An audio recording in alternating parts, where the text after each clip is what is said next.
వీళ్ళకు ఎక్కడన్నా చెప్తే కనుక వేదం ఇట్లా చెప్పింది అంటే అహింస పాటించాలా, మనము హింస ఆహారం తినకూడదు అంటే పోయి చెప్తావు, కానీ లోకమంతా హింసనే తింటున్నారు, అవి తినంది లోకమే లేదు, నువ్వు అవన్నీ తినకుంటే నువ్వు కాలుతో నడిచే ఎన్ని చీమలు చచ్చంటాయో, నువ్వు అక్కడికి ఇక్కడికి తిరుగుతా అంటే పోతా అంటే గాలిలో ఎన్ని క్రిములు ఉన్నాయో, నీళ్లు తాగితే ఎన్ని క్రిములు ఉన్నాయో, ఇవన్నీ హింస కాదా అంటారు.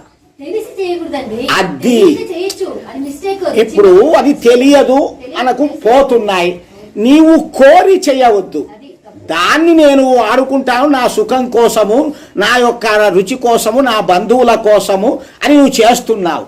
ఇది మహాపాపము. దుష్టుడు వచ్చే దుష్టుని చంపు నీ చేత అయితే, లేకపోతే నిరసన తెలియసి వాని సవాసం మానేయి. అంతేగాని ఈ యొక్క అనాచారాలు నిర్బలులు ఏమీ చేతగావో వాటికి, ఏమీ చేతగాని వాటిని నువ్వు చంపి నువ్వు పాలగాని వారి కత్తులు ఎత్తుకొని కోవులి అని తిరుగుతావు. ఏమిటి అర్థము? మూర్ఖత్వం తప్ప.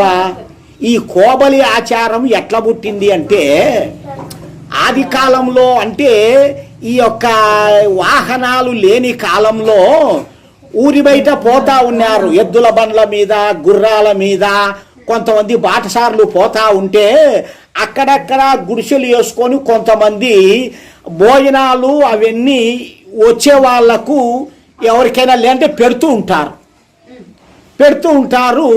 దానికోసము యాలపొద్దు టైం అయినప్పుడు వాళ్ళు తినకముందు అతిథులకు పెడితే పుణ్యము అని అప్పుడు కోబలి అంటారు. అంటే బలి అనగా అన్నము, కో అనగా తీసుకో అని. అంటే తినేవాళ్ళు ఉంటే తీసుకునే వాళ్ళు ఉంటే భోజనం తీసుకుని రారి నాయన అని పిలవడం. కానీ అది ఎంత ఉత్తమ కార్యము, ఆ స్థానంలో ఎంత నీచ కార్యం పెట్టారు మన సాంప్రదాయకులు. అటువంటి అన్ని లోకంలో ప్రబలినాయి. జీవులను చంపి కోబలి అంటే నిన్ను నువ్వే చంపుకో, నీకంత త్యాగం ఉంటే ఈ అమ్మాయి బాగా ఒప్పుకుంటుంది కదా. ఇవన్నీ పిచ్చి ఆచారాలు. కాబట్టి